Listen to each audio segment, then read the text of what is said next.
नमस्कार। राज्यसभा टीवी के इस खास कार्यक्रम चुनावी रण 2019 में आपका स्वागत है। तो दो राज्यों यानी कि महाराष्ट्र और हरियाणा में चुनावी बिगुल बज चुका है। तारीखों का ऐलान हो चुका है, सभी पार्टियों की तरफ से उनके उम्मीदवारों का ऐलान हो चुका है और अब इस वक्त जो इंतज़ार है वो 21 तारीख का, जब इन दोनों राज्यों में वोट डाले जाएंगे। यहाँ की जनता विधानसभा के लिए अपने प्रतिनिधि चुनेगी और 24 तारीख को नतीजों का ऐलान होगा। आज हम मौजूद हैं हरियाणा के करनाल शहर में, जिसे कि मुख्यमंत्री का गढ़ कहा जा सकता है। यहाँ से जो मुख्यमंत्री हैं भारतीय जनता पार्टी के मनोहर लाल खट्टर, वो चुनाव जीत कर आए थे। 5 साल वो मुख्यमंत्री रहे, एक बार फिर चुनावी मैदान में हैं और अगले 1 घंटे में हम लोग जानने की कोशिश करेंगे कि हरियाणा प्रदेश में इस बार के विधानसभा चुनाव में क्या वो मुद्दे हैं जिनको लेकर जनता चाहती है कि राजनीतिक दलों की नज़र उस पर रहे, और क्या वो रणनीति और क्या वो मुद्दे हैं राजनीतिक दलों की तरफ से जिनमें वो चाहते हैं कि जनता का ध्यान आकर्षित हो, और वो वायदे क्या हैं उनके जनता के लिए। तो आइए शुरुआत करते हैं। सबसे पहले आपको मिलवाते हैं अपने मेहमानों से। हमारे साथ इस वक्त जगमोहन आनंद हैं, भारतीय जनता पार्टी के नेता हैं हरियाणा प्रदेश में। हमारे साथ पंकज पुनिया हैं, कांग्रेस पार्टी से प्रवक्ता हैं हरियाणा प्रदेश कांग्रेस के। उसके अलावा हमारे साथ जो जननायक जनता पार्टी है उसके डॉक्टर जसविंदर खेरा हैं, युवा नेता हैं।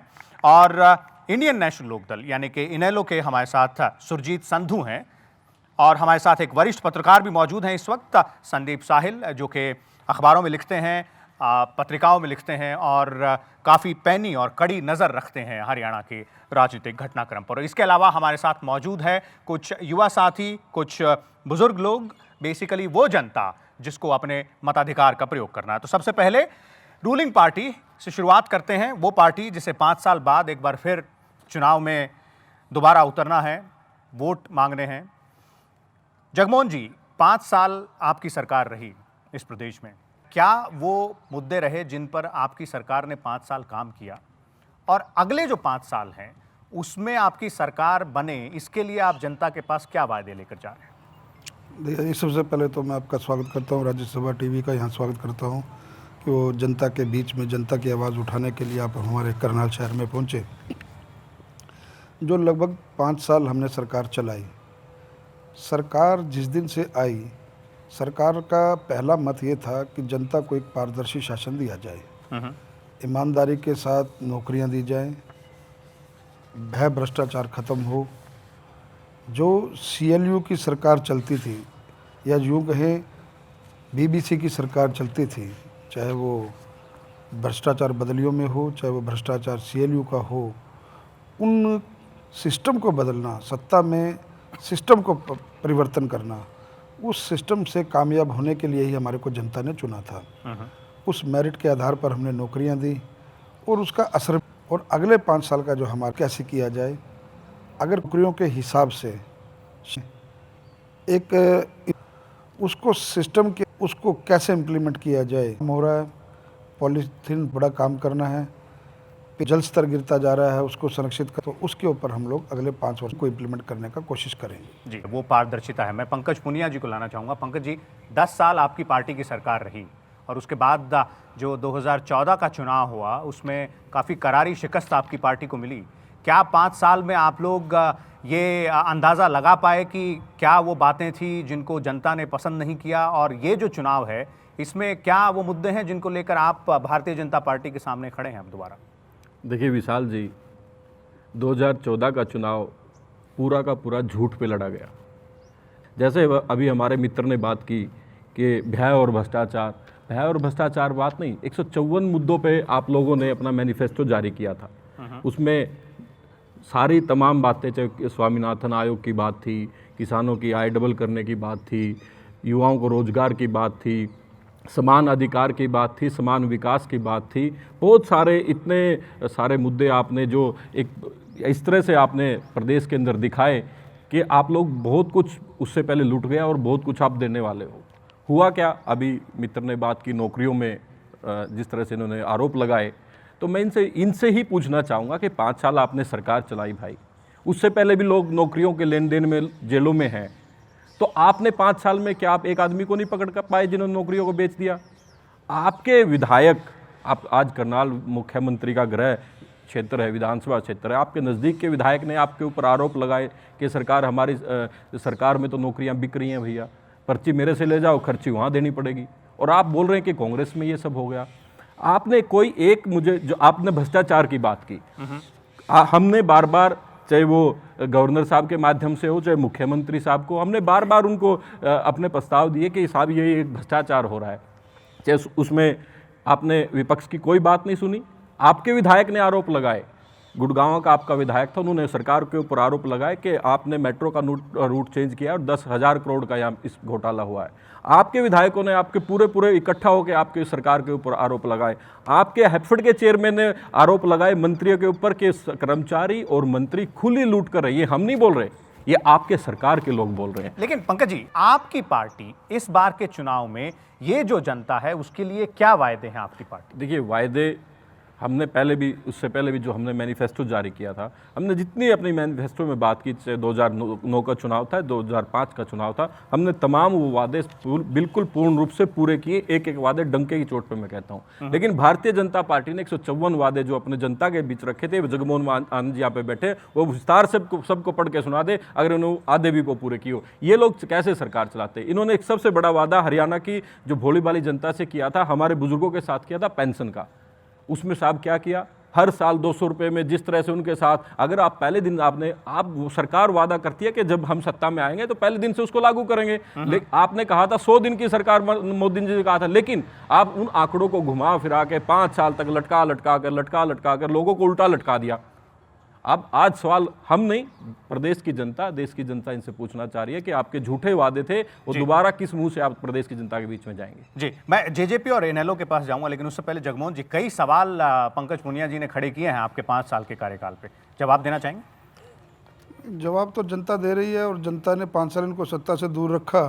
और अभी ताज़ा हाल कल ही आप लोग मीडिया से जुड़े हुए हैं, इनके पूर्व के प्रदेश अध्यक्ष 3 दिन से वो बेचारे कहते कहते थक गए, गाड़ियों के ऊपर चढ़ करके जो बात वो कहते आ रहे थे, 5-5 करोड़ रुपए में टिकटें बेचने वाली पार्टी, एक पूर्व का प्रदेश अध्यक्ष जो 5 साल पार्टी को जिंदा करके रखा और ऐसे आरोप लगाए, और जिनका शीर्ष नेतृत्व पूर्व के वित्त मंत्री तिहाड़ जेल में बंद हो, ऐसे आरोप यहाँ प्रवक्ता लगा रहे हैं, तो इनको ये शोभा नहीं देता। जनता देखती है। मैंने बताया, लोकतंत्र में कोई भी चीज़ का मैंडेट होता है जनता का वोट।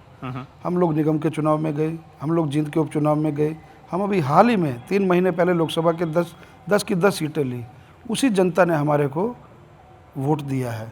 अगर हमने काम किया है तो जनता ने वोट दिया है जी। हमारी कोई गुंडों की सरकार नहीं है, हमने कोई गोली बंदूक धमका करके वोट नहीं लिए।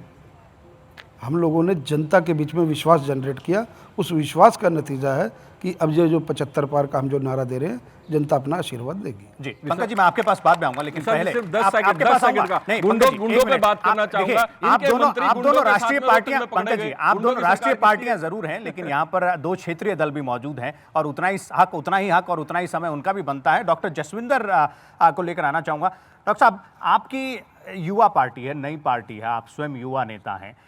किस तरह से आपकी पार्टी का जो उदय हुआ है हरियाणा में, वो आपको लगता है कि हरियाणा का जो राजनीतिक क्षेत्र है, या हरियाणा का जो राजनीतिक आंकड़ा है, यहाँ पर हिसाब किताब है, उसमें किस तरह के बदलाव ला सकता है? कुछ बदल पाएंगे आप इनेलो से अलग होकर? देखिए सर, पहली बात तो जननायक जनता पार्टी ताऊ देवीलाल की विचारधारा की पार्टी है, जो सदियों से ताऊ देवीलाल की जो एक विचारधारा है, जो लोगों के बीच में बसती है। ताऊ देवीलाल ने किस प्रकार से लोगों के हितों के लिए काम किया था, अपना हित कभी नहीं देखा था उन्होंने।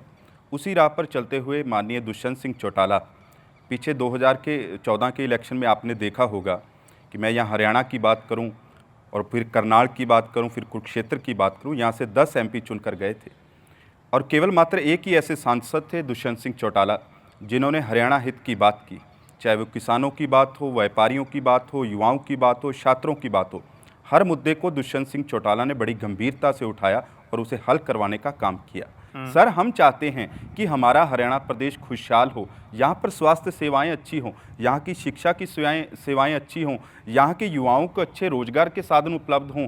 सर, जो युवा आज भटक चुका है, ये सर ग्रुप डी में इतनी नौकरियां देकर, सर मैं खुद पीएचडी हूँ, मेरे जैसे कई जो पीएचडी किए हुए, एमफिल किए हुए, एमए किए हुए, सर वो लोग आज ग्रुप डी में नौकरी लेने पर मजबूरी में उनको नौकरी लेनी पड़ रही है। तो सर उनकी मजबूरी का फ़ायदा उठाकर इन लोगों ने उनका शोषण करने का काम किया है। सर आप देखेंगे, अब विधानसभा के चुनावों के जो नतीजे होंगे सर बिल्कुल उलट होंगे। माननीय दुष्यंत सिंह चौटाला ने कहा, इनके लोगों ने तो सर पीछे एसडीओ की भर्ती हुई, 60 एसडीओ की भर्ती हुई, उसमें से 58 सर अदर्स स्टेट्स के लगे और जो 2 थे केवल मात्र हमारे हरियाणा प्रदेश के लगे। सर ये हमारे लिए शर्म की बात है।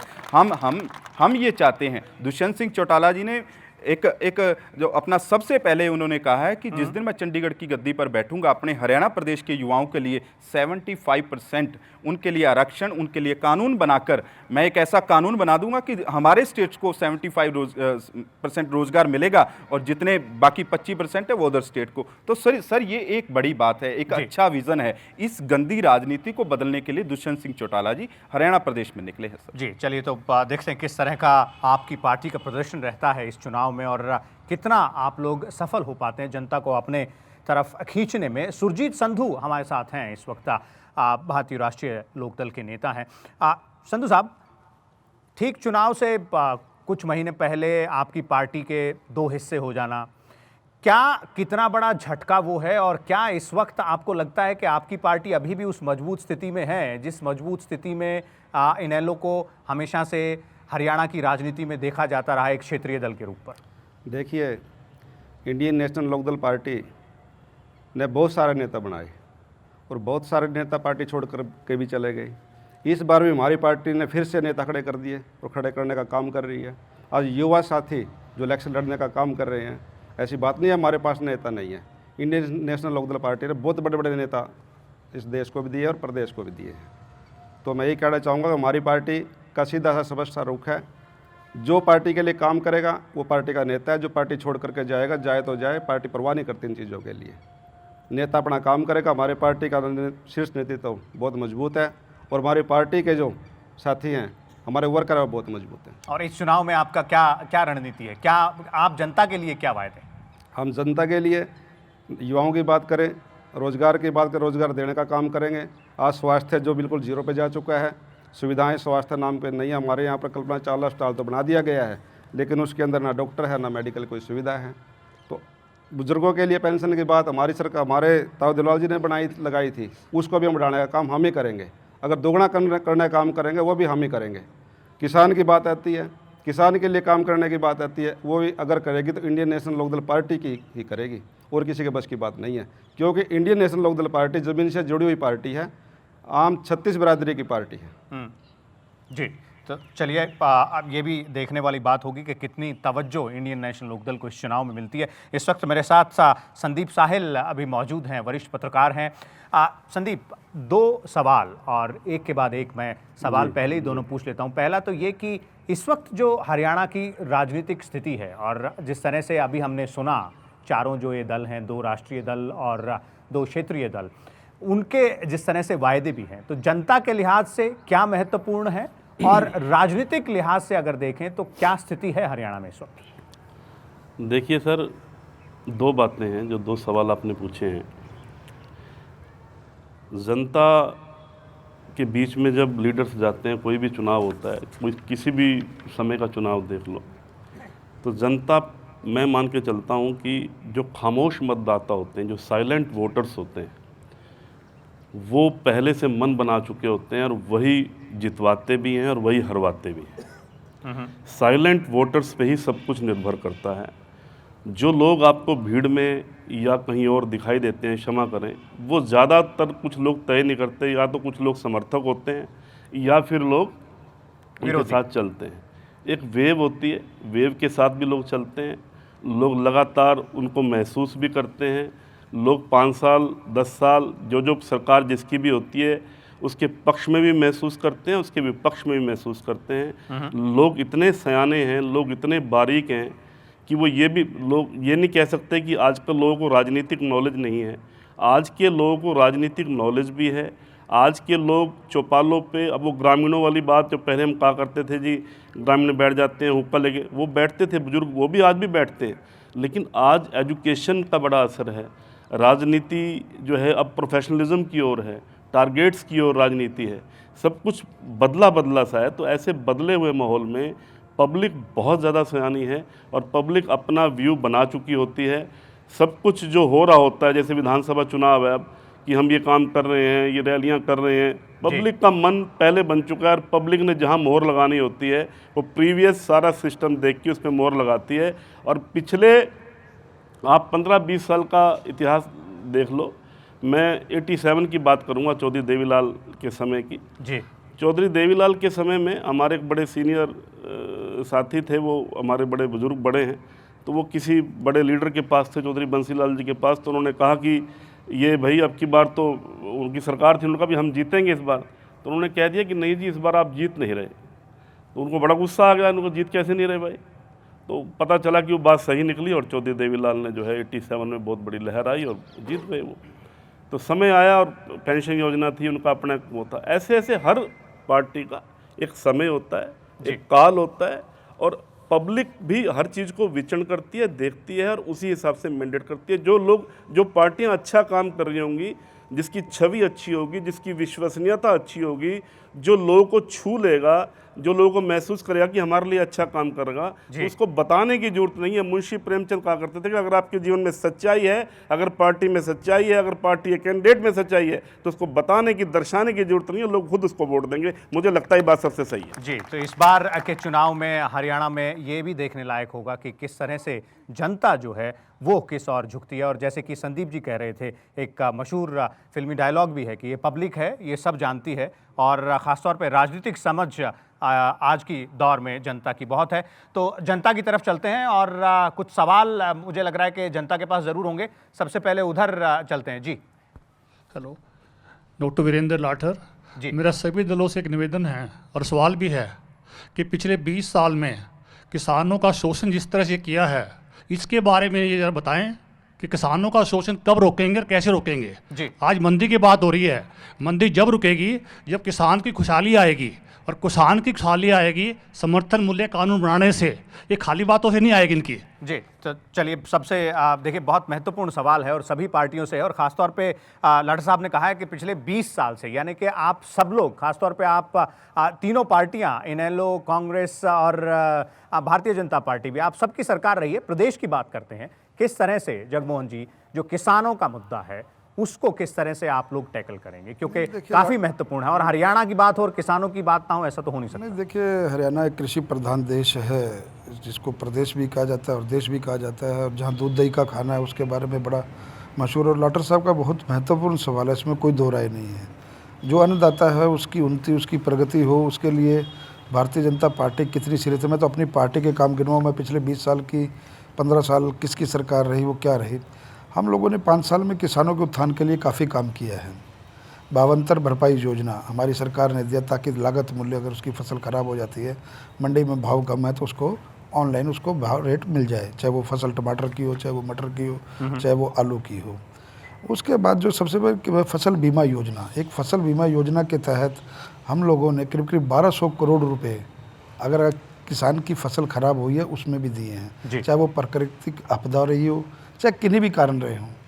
उसके बाद सबसे बड़ी बात है ऑनलाइन सिस्टम, बीच के बिचौलिए, जो लाठर साहब का मेन मूल प्रश्न है कि बीच में आज एक सिस्टम के बीच में किसान को उसकी लागत का जो मूल्य है वो तभी मिल पाएगा जब बीच में बिचौलिए या बीच में इस प्रकार के जो दलाल प्रवृत्ति के लोग हैं, या जिसको मैं कहूँ होल्डिंग है। आज फसल का रेट अगर कम है, मंडियों में भाव कम है, तो उसको होल्ड कर लेना, क्योंकि यहाँ पर विकसित देशों जैसे साइलो नहीं है, किसानों के पास उतने संसाधन नहीं है कि वो अपनी फसल को आगामी एक समय तक रोक पाएँ। उनको तो अपनी फसल उगाई और वो जो पैदावार हुई तो उनको आकर के मंडियों में बेचनी पड़ती है, हाथों हाथ उनको, हाथों हाथ बेचनी पड़ती, क्योंकि ऑस्ट्रेलिया और अमेरिका जैसे विकसित हमारा प्रांत नहीं है। तो उस नाते से हम लोगों ने ऑनलाइन सिस्टम को भी इंट्रोड्यूस किया है, और जो इस बार जीरी है वो हम ऑनलाइन सिस्टम पे ला रहे हैं। दृढ़ शक्ति जो माननीय मुख्यमंत्री जी की है, उनके पास डेलीगेशन भी गए, उनके पास आड़तियों को भी डेलीगेशन गए कि सिस्टम को बंद कर दिया जाए, कि ऑनलाइन अगर सिस्टम होगा तो एक बिचौलिया प्रवृत्ति अगर कहीं ख़त्म होगी तो किसानों को उसकी जो लागत मूल्य है वो मिलेगी, मतलब आड़ती की मनमर्जी नहीं चलेगी। आड़तियों का हित अपनी जगह, किसानों का हित अपनी जगह, लेकिन किसानों का हित सबसे बड़ा है। तो इस प्रकार के सुधार के जो कार्य हैं वो हम लोग जा रहे। मैं बार बार यही बात कहता हूँ कि पीछे क्या हुआ, हम उस चीज़ का अगर रोना रोते रहेंगे तो वही बात किसानों की, जैसे उन्होंने कहा कि हमें इस चीज़ से कोई सरोकार नहीं, मुझे तो सभी दलों से ये है कि आगे आने वाले सिस्टम में सुधार कैसा हो। तो उस सुधार के नाते यही परिवर्तन जो मुख्यमंत्री जी की सोच है, मतलब हम सत्ता के अंदर जिस प्रकार से मोदी जी कहते हैं कि मेरी बिरादरी के लोगों को इज्जत से देखा जाए, मीन्स मतलब एक नेता अगर आता था, राजनेता आता था, तो अगर सफ़ेद कुर्ते पजामे वाला आता था तो उसको एक चोर की संज्ञा दी जाती थी, एक मतलब अच्छी निगाहों से नहीं देखा जाता था। तो उन्होंने कहा जिस दिन मेरी बिरादरी के लोगों को अच्छी संज्ञा से देखा जाए, अच्छे आचरण से देखा जाए, उस दिन वास्तव में ये सत्ता का जो परिवर्तन है ये हुआ। तो हम लोग चाहते हैं कि किसानों की उन्नति हो, किसानों की प्रगति हो।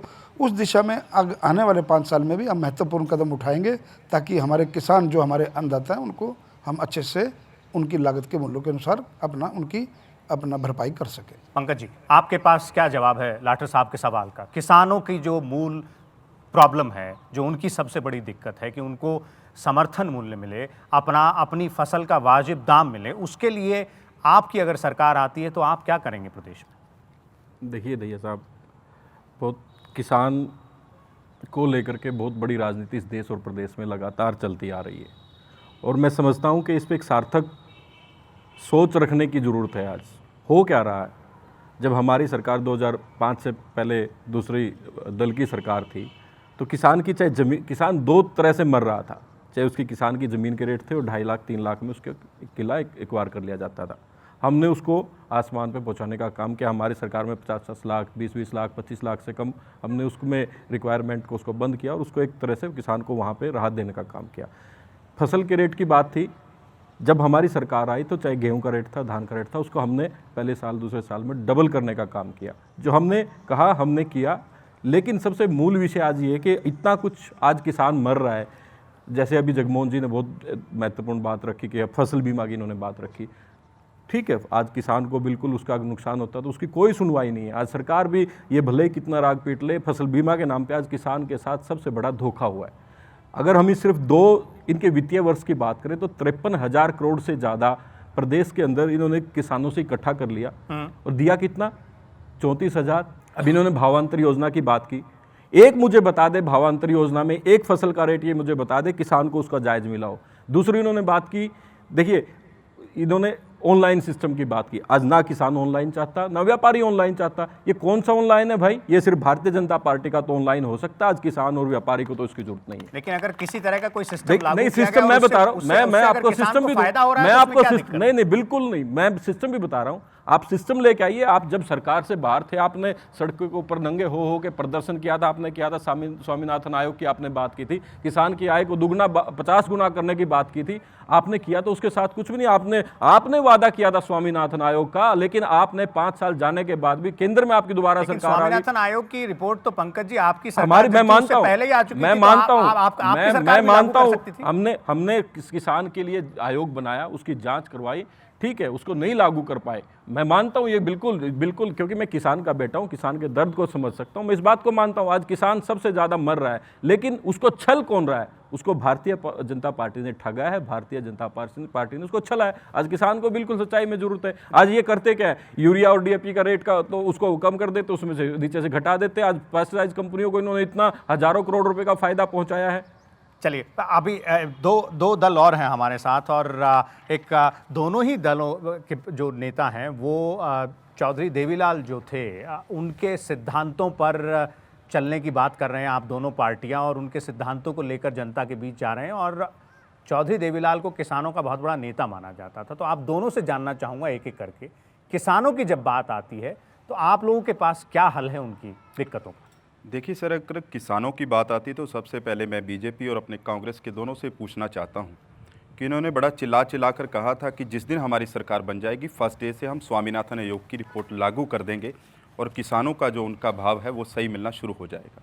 तो सर इस बात के लिए हम भी सहमत थे। हमने भी देखा कि स्वामीनाथन आयोग की रिपोर्ट लागू होगी, लेकिन 5 साल का अरसा गुजर गया सर, लेकिन किसान की जो स्थिति थी वो ज्यों की त्यों बनी हुई। और मैं धन्यवाद करता हूं अंकल का कि जिन्होंने इतना अच्छा क्वेश्चन पुट किया किसानों के लिए, मैं इनका धन्यवाद करता हूं। आपकी पार्टी के पास क्या समाधान? सर मैं वही बता रहा हूं, उन लोगों को सूरजमुखी बेचने के लिए टैंकियों के ऊपर चढ़ना पड़ा। सर आज गन्ने की पेमेंट किसानों को नहीं मिली, लेकिन सर हमने किसानों से एक वायदा किया है कि जिस दिन जननायक जनता पार्टी की सरकार बनेगी, सबसे पहले आते ही जैसे ताऊ देवीलाल ने किसानों का कर्जा माफ किया था, जिस दिन सरकार बनेगी उस दिन छोटे व्यापारियों का और किसानों का पहले आते ही कर्जा माफ किया जाएगा। और उसके बाद सर जितनी भी केंद्र सरकार की तरफ से जो उनको रेट दिया जाता है उसके ऊपर 100% 100 रुपये अतिरिक्त बोनस देकर उनका जो माल खरीदने का काम किया जाएगा। जी संधू साहब, आपकी पार्टी से शुरुआत होती है उन 20 साल की जिनकी लाठर साहब ने जहां से शुरुआत की थी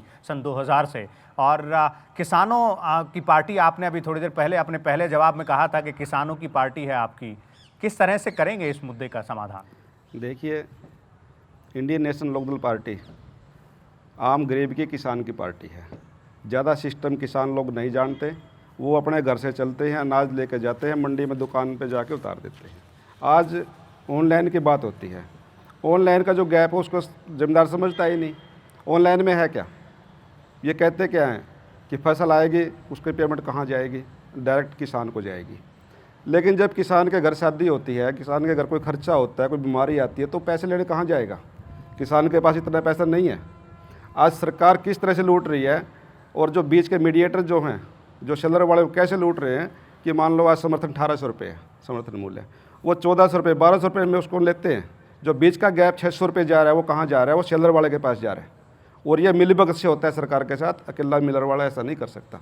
अगर हमारी सरकार आएगी तो इस पर बिल्कुल बैन लगाएगी, ऐसा काम बिल्कुल नहीं होने देगी, और जो समर्थन मूल्य सरकार देगी उसको पूरा करने का काम इंडियन नेशनल लोकदल पार्टी करेगी। जी संदीप जी, 20 साल जिनकी सरकार रही वो सब यहाँ मौजूद हैं, और लाठर साहब ने जो सवाल पूछा वो जो 20 साल का पूरा ये दौर रहा, और अब 20 साल बाद भी अगर हम उसी समस्या का समाधान ढूंढ रहे हैं जिसका 20 साल पहले ढूंढ रहे थे, तो वो क्या दर्शाता है?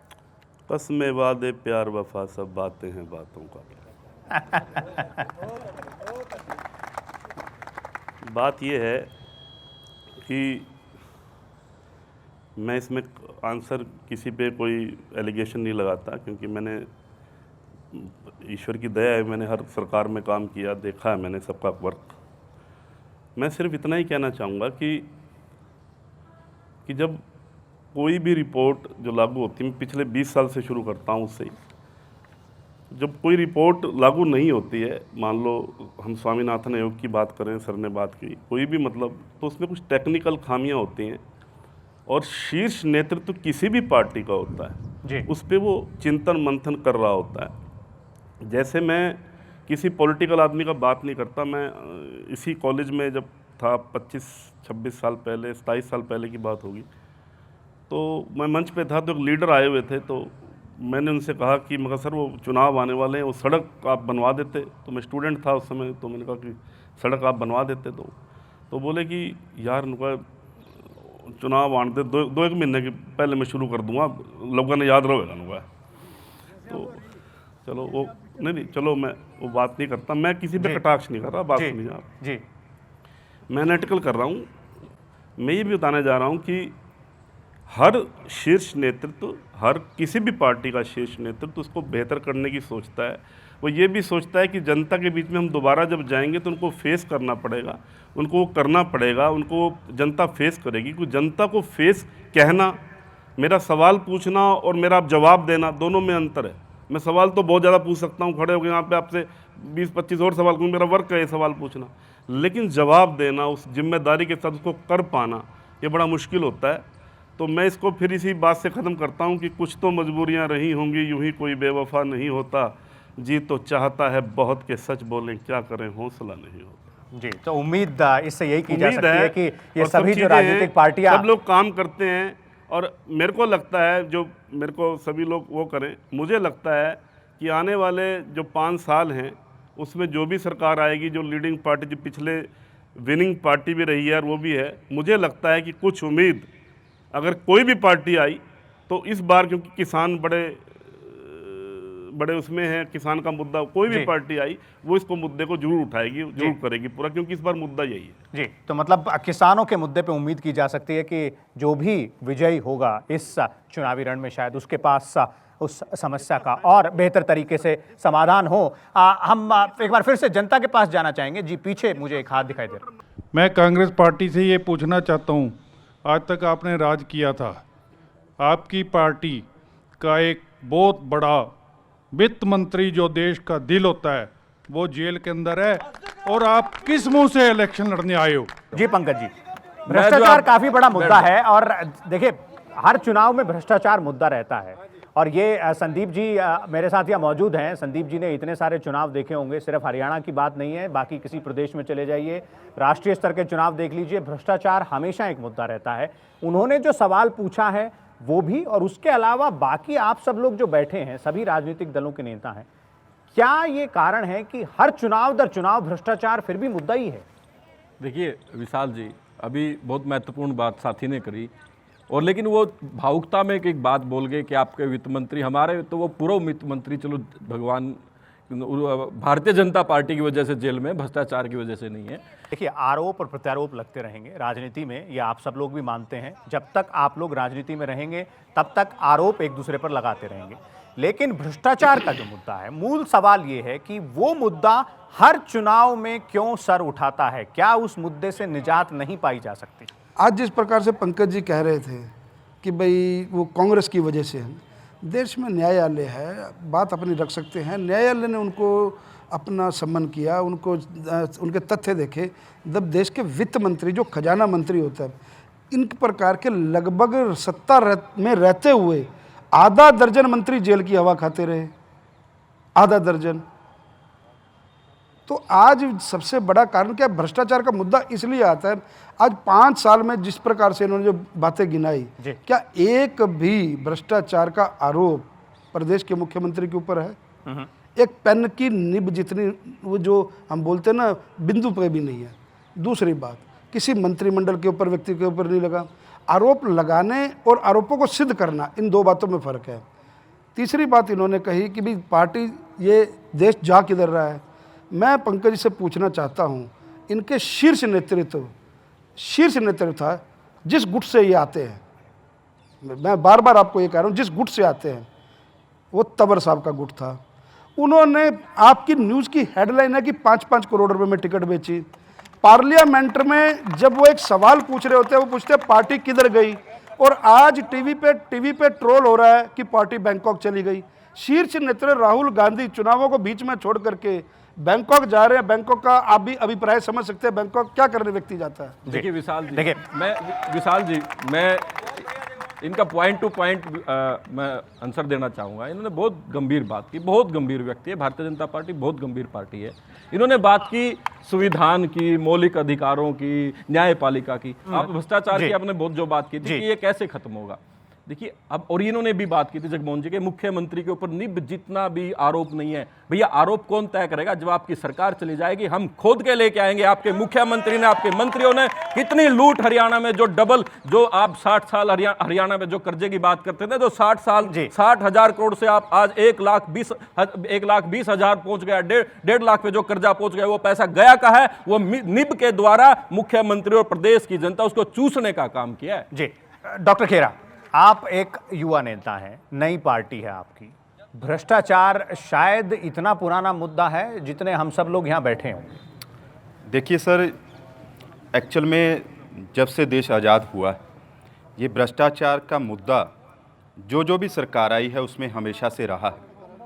लेकिन मैं एक बात कह सकता हूँ कि भ्रष्टाचार को ख़त्म करने के लिए किसी भी सरकार ने कोई सही कदम नहीं उठाए। अगर सर बात होनी चाहिए, मैं हरियाणा हित की बात करूं तो यहाँ पर कोई भी ये नहीं बात करेगा कि हमारी स्वास्थ्य सेवाएं कैसी हो, हमारी शिक्षा सेवाएं कैसी हो, हमारे रोजगार के साधन कैसे मुहैया हों।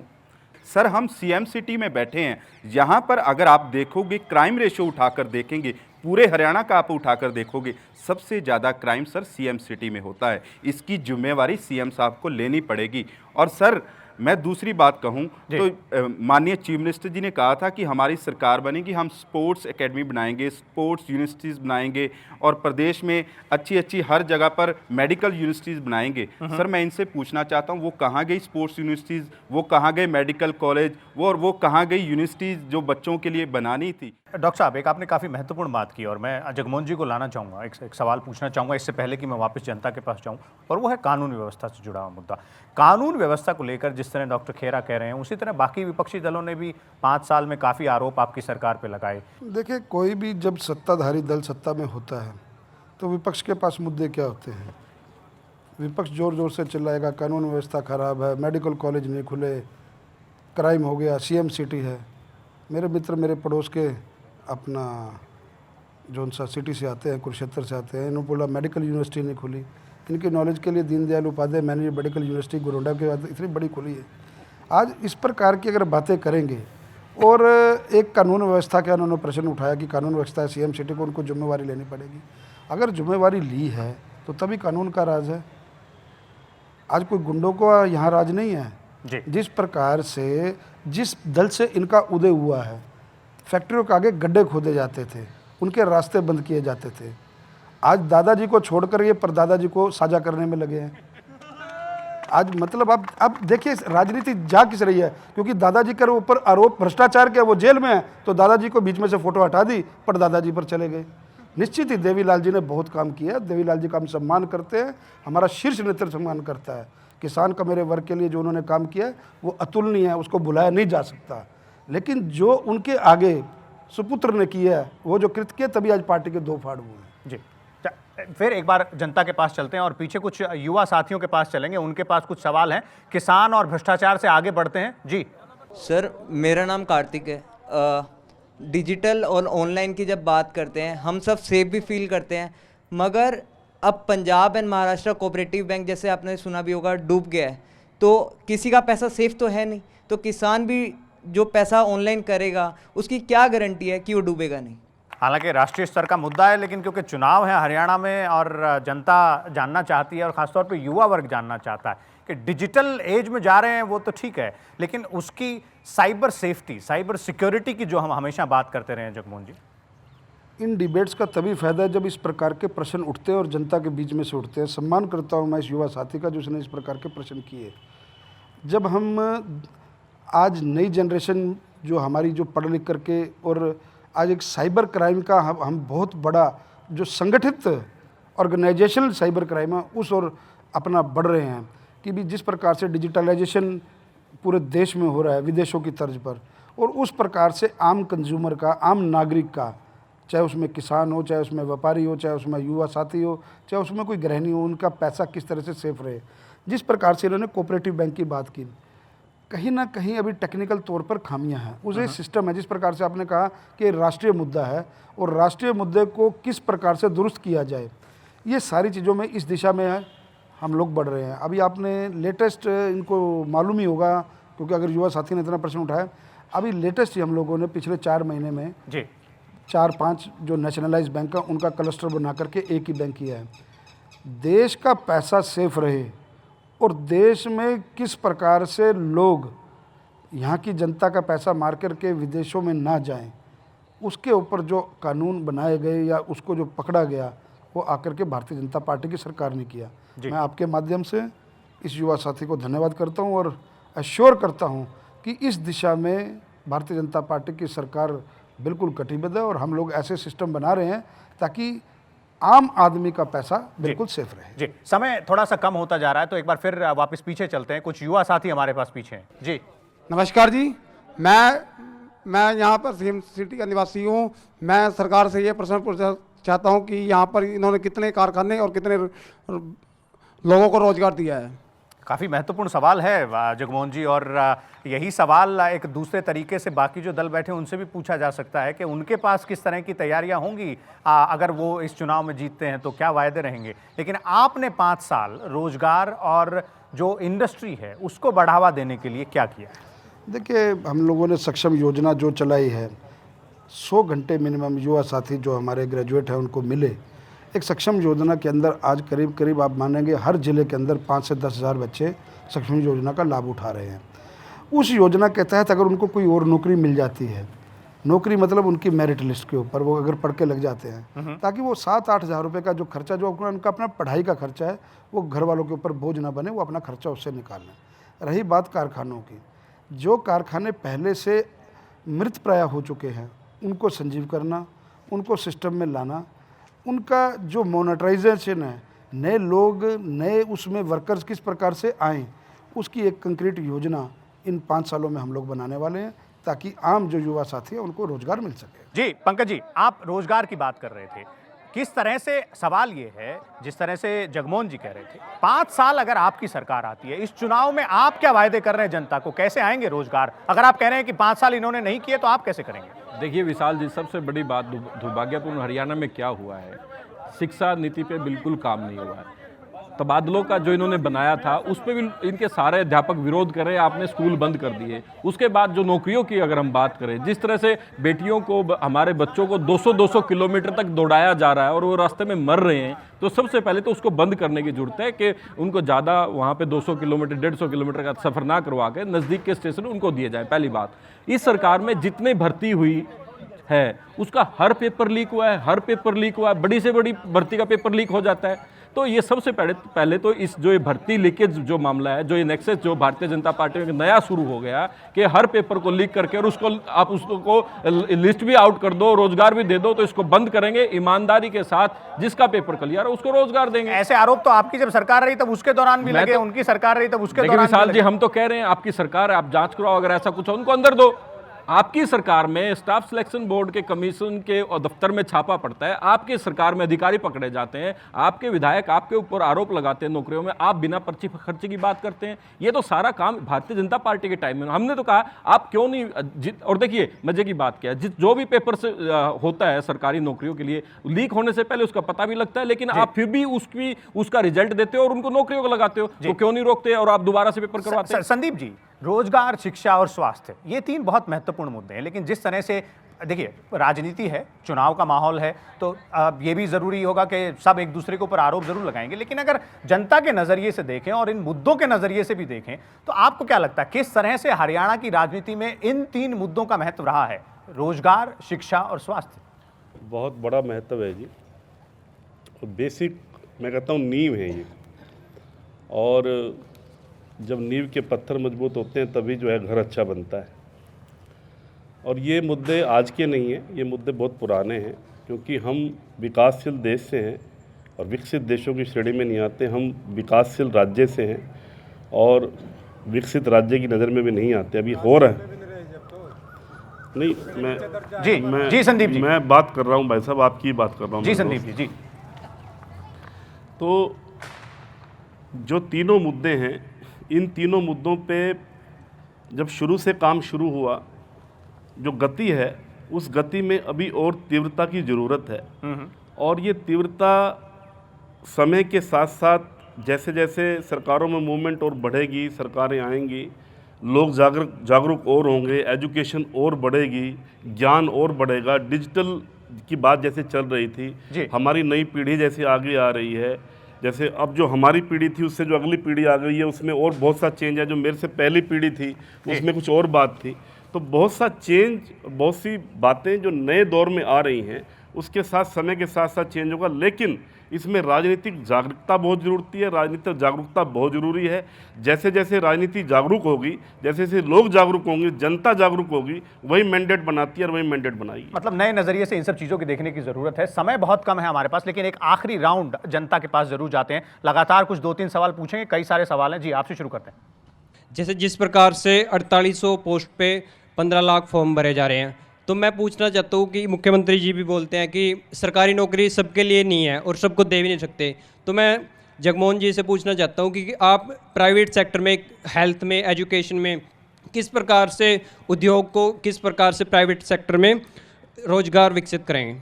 एंटरप्रेन्योरशिप बेसिकली किस तरह से वो किया जा सकता है। जगमोहन जी एक और सवाल लेते हैं, फिर उसके बाद जवाब। एक्चुअली हम लोग स्टूडेंट्स हैं, तो हम अपने स्टूडेंट पॉइंट ऑफ व्यू से पूछना चाहते हैं कि स्टूडेंट्स की एजुकेशन के लिए, स्पेशली जो +2 पास आउट करके ग्रेजुएशन के लिए जाना चाहते हैं, उनके लिए क्या विज़न है हरियाणा में? क्योंकि अगर हम देखें तो हमारी यूनिवर्सिटीज़ का सिलेबस आज भी बहुत आउटडेटेड है। हायर एजुकेशन के जो एवेन्यूज़ हैं उसकी बात हो रही है। जगमोहन जी एक एक करके लेते हैं, और क्योंकि समय कम है तो इसलिए जल्दी जल्दी मैं आप सब लोगों से जवाब चाहूँगा। सब बिटिया ने कहा कि हायर एजुकेशन को लेकर के चाहे स्मार्ट सिटी है, लेकिन उसमें किस प्रकार की यूनिवर्सिटीज़ आए, उस यूनिवर्सिटीज़ को हम डेवलप कर रहे हैं। अभी सोनीपत के अंदर पूरा एजुकेशन हब बना है, उसमें लॉट ऑफ कोर्सेज़ हैं। वहाँ पर 12th के बाद बच्चा पढ़े, वो हरियाणा में ही पढ़े, हरियाणा से बाहर ना जाए, इस प्रकार की योजना, ये जो कमिंग हमारा जो सेकंड स्पेल होगा, जिसका जनता हमारे को आशीर्वाद देने जा रही है जी, उसके ऊपर हम इनकी बच्चों की शिक्षा 12th के बाद इनकी जो शिक्षा है उसके ऊपर जाएंगे। दूसरा जो प्रश्न है कि भी प्राइवेट सेक्टर में नौकरियों का सर्जन कैसे हो। प्राइवेट नौकरियों में सर्जन हमने बताया, जैसे सक्षम योजना हम लोगों ने चलाई, ताकि बच्चा साथ साथ पढ़ता रहे, साथ साथ अपना पैसा खर्च करता रहे जो सरकार उसको दे रही है। और वो प्राइवेट सेक्टर में, चाहे वो एजुकेशन का सेक्टर हो, चाहे वो इंश्योरेंस का सेक्टर हो, चाहे वो बैंकिंग का सेक्टर हो, उसके अंदर, क्योंकि सरकारी नौकरी खुद वो मानते हैं कि सरकारी नौकरी अगर 15,000 के अपना नौकरी निकलती है तो 25,000 या 1 लाख लोग याद है। क्योंकि आज जो सिस्टम पीछे से बिगड़ता चला आ रहा है, उसका कहीं ना कहीं सिस्टम को तो डेवलप करना है, कहीं तो कहीं कंट्रोल करना है। पंकज जी 2 सवाल। पहला ये कि हायर एजुकेशन की जिस तरह से हमारी युवा साथी ने बात की, और दूसरा जो एंटरप्रेन्योरशिप की बात होती है, प्राइवेट सेक्टर में वो नौकरियां जिसको कह रहे हैं कि एंटरप्रेन्योरशिप कैसे हो, व्यवसायी बनने की तरफ जो बढ़ना है, तो उसको लेकर आप सहमत हैं कि ये भी एक करने की ज़रूरत है सरकार? निश्चित रूप से विशाल जी, जिस तरह से हमारी बिटिया ने बात करी कि +2 के बाद बहुत सारे, आज भी हरियाणा के अंदर हमारे जो बच्चे हैं जो अभी हायर एजुकेशन की तरफ जा रहे हैं, इस दिशा में सरकार बिल्कुल गंभीर नहीं है। अगर गंभीर हैं तो क्यों ना इतने सारे आज इतनी मोटी मोटी फीस दे के जो बच्चे जा रहे हैं, पेरेंट्स किस तरह से उसको मैनेज करते हैं, और मुख्यमंत्री बोल देते हैं कि नहीं भैया आप उसकी फ़ीस के लिए तो आप जाके स्कूल के उनसे ही बात करो, मैनेजमेंट से बात करो, तो बिल्कुल गंभीर नहीं। चलिए पीछे दोबारा जाते हैं। जी जी, हमारा सवाल सारी राजनीतिक पार्टी का है। जी बिल्कुल। हरियाणा में चाहे कांग्रेस की सरकार हो, चाहे चौटाला की सरकार हो, सबकी सरकार में किसानों पर गोली चलाई गई। एक भी मील में सुविधा नहीं।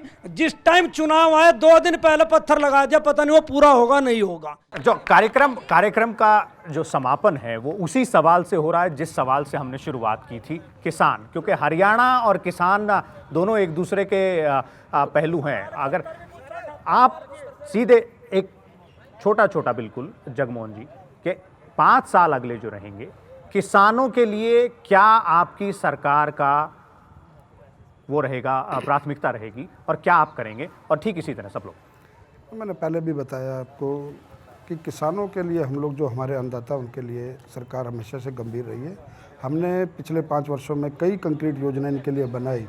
अब राजनीति से प्रेरित होकर के कोई प्रश्न पूछे जाएं, उसका उत्तर, ठीक है चुनावी माहौल है तो राजनीति से प्रेरित उत्तर प्रश्न आएंगे भी, उसमें कोई ज़्यादा गंभीर होने की बात नहीं। लेकिन किसान हमारे प्रदेश का खुशहाल हो, किसान हमारे प्रदेश का अच्छे से अपना जीवन यापन कर सके, उसके लिए हमारी सरकार कंक्रीट योजनाएं बनाएगी, ताकि जिस प्रकार से उन्होंने कहा कि लागत मूल्य की बात, जो मेन हर बार जो एक मूल प्रश्न होता है, उसके अंदर काफ़ी हम लोगों ने जो किसानों को उसमें दिया है। और गन्ने की जहाँ तक बात है, गन्ने की पता नहीं कब की पेमेंट कह रही है किसानियों ने, गन्ने की सब पेमेंट का भुगतान हो चुका है। और किसान की जो शुगर मिल है, शुगर मिल का नवीनीकरण का हम लोगों ने अपना 250 करोड़ रुपए का प्रोजेक्ट यहाँ पे लगा दिया। पंकज जी देखिए विशाल जी, बहुत संक्षेप में मैं बात करूंगा। मैं इनकी बात का कोई काउंटर मुझे करने की जरूरत नहीं है, और किसानों ने जवाब दे दिया।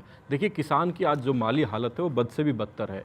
हम लोगों ने अभी मैनिफेस्टो के अंदर भी बहुत सारे इस पॉइंटों को उठाया। चाहे ट्रांसफार्म किसान के, आज अगर हम किसान के खेत में ट्रांसफार्म चोरी हो जाता है तो वो सारा किसान को भरना पड़ता है। किसान को आज अपने कनेक्शन के लिए लाखों रुपए खर्च करने पड़ते हैं। हमने वो सारी चीज़ें उसमें डालने की कोशिश की है कि ट्रांसफार्म भी सरकार उसका मुहैया कराए, उसको किसान को जो उसका कनेक्शन है वो लाखों रुपये ना खर्च करने पड़े, उसको सरकार अपने तरीके से करे। किसान के ऊपर जो कर्जा है, हमने पहले ही कहा किसान के कर्जे माफ, बिजली का बिल हाफ। और दूसरा हमने जो सबसे बड़ी बात की थी, किसान का जो बोनस जो है वो इतने उससे रुका हुआ है। हम उसके देखिए फौरी तौर पे हम ये कर सकते हैं कि कर्जों के साथ माफ़ी के दौरान उसको जो फसल का रेट है उस पर बोनस अच्छे से दिया जाए और फसल का रेट का मूल्य ज़्यादा से ज़्यादा किसान को निर्धारित हो, इसकी हम लोग बिल्कुल कोशिश करेंगे। डॉक्टर खेरा, आपने कहा कि कर्जा माफ़ किया जाएगा, लेकिन क्या कर्जा माफ़ी एक समाधान है? उसके अलावा भी कुछ और किया जा सकता है? सबसे पहले तो मैं आदरणीय जगमोहन जी की बात का जवाब देना चाहूँगा। इन्होंने कहा कि दादा की फ़ोटो हटाकर परदादा की लगानी शुरू कर दी, तो ये ऐसी जौन सी बातें होती हैं, बजाय हम इस मंच पे ना करें, हम लोगों की समस्याएं क्या हैं उससे बात करें तो वो ज़्यादा अच्छा है। सर, दूसरी बात मैं करूंगा, यहाँ किसानों की बात हो रही है। किसानों के लिए हमने कहा है और छोटे व्यापारियों के लिए कहा है, हम उनका कर्जा माफ़ करेंगे। ट्यूबवेल के जितने भी बिजली कनेक्शन हैं वो उनको फ्री दिए जाएंगे और मंडियों में उनकी फसल अच्छे तरीके से बिके, उसके लिए हम सही व्यवस्था करेंगे। हमारे जितने भी किसान हैं उनके ऊपर कोई भी ऐसा दबाव नहीं बनाया जाएगा, ना ही उनका कोई बैंक का कोई अधिकारी उनके दरवाजे पर आकर खड़ा होगा कि उन्हें बेइज्जती करने का काम करे। ऐसी व्यवस्था सर हम करने का काम करेंगे। इनके राज में तो सर विजय माल्या, नीरव मोदी कर्जा लेकर भागे सर, और जो किसान है जिसका 1-1, 1.5, 2-2 लाख का कर्जा है, उन्हें सर जाकर बेइज्जती की जाती है। तो सर ये कहाँ की व्यवस्था बना रखी है बीजेपी वालों ने? सर उनको तो पकड़ा नहीं जाता, हमारे छोटे छोटे किसानों को जाकर तंग करते हैं। संधू साहब, आपकी पार्टी की तरफ से? सर देखिए, किसान को समय पर अपना मूल्य चाहिए, फसल का मूल्य चाहिए, समय पर खाद चाहिए, समय पर बीज चाहिए। हमारी पार्टी उसको सुनिश्चित करेगी। और जिस तरह से आज बैंक खाली कर दिए, किसने खाली कर दिए? बड़े बड़े उद्योगपतियों ने खाली कर दिए। कितने कितने हज़ार करोड़ रुपए लेके भाग गए। एक 10,000 रुपये किसी किसान ने देना है तो वहाँ पर उसको पकड़ने के लिए बैंक चला जाता है। जो 15-15 हज़ार करोड़ रुपए लेके भाग गए उनको कोई टोकने वाला नहीं है। इन सब बातों पर इंडियन नेशनल लोकदल पार्टी और चौधरी अभय सिंह चौटाला जी जो कहते हैं उसको पूरा करने का काम भी करते हैं, तो उसको हम पूरा करेंगे और किसानों के हित में जो भी अच्छी सुविधाएं होंगी देने का उस पर भी काम करेंगे। संदीप जी, आखिरी शब्द इस कार्यक्रम पर आपके, किस तरह से ये जो मुद्दे हैं और घूम फिर कर बात एक बार फिर किसानों की तरफ ही आती है? देखिए, मैंने पहले ही बताया कि चाहे किसान हो, चाहे शिक्षा का मामला हो, चाहे रोज़गार का मामला हो, चाहे स्वास्थ्य का मामला हो, उनमें अभी काम होना और बाकी है। काम हुआ है और अभी काम होना और बाकी है, और अभी आसमां बहुत बाकी है, अभी बहुत कुछ करना बाकी है। जी, तो ये थे वो मुद्दे इस चुनाव में, हरियाणा के इस चुनाव में। खासतौर पर अब जो 21 तारीख को वोट डाले जाने हैं, यानी कि हरियाणा के लगभग 1,28,00,000 मतदाता अपने 90 प्रतिनिधियों का चुनाव करेंगे। लेकिन वो मुद्दे जिनको लेकर जनता बेताब है, वो मुद्दे जिनके सवाल राजनीतिक दलों से, राजनीतिक नेताओं से, उनके उम्मीदवारों से पूछे जा रहे हैं, चाहे वो किसानों से जुड़ा हुआ मुद्दा हो, शिक्षा से जुड़ा हुआ मुद्दा हो, रोजगार से जुड़ा हुआ मुद्दा हो, और इन सब सवाल और जवाब के बीच इंतजार रहेगा 21 तारीख का जिस दिन मतदान होगा और 24 तारीख का जिस दिन नतीजे आएंगे। तब पता चलेगा कि आखिर सरकार किसकी बनी है। हम एक बार फिर हाजिर होंगे राज्यसभा टीवी पर किसी नई जगह से और कुछ नए मेहमानों के साथ, लेकिन इन्हीं चुनावी मुद्दों पर। देखते रहिए राज्यसभा टीवी।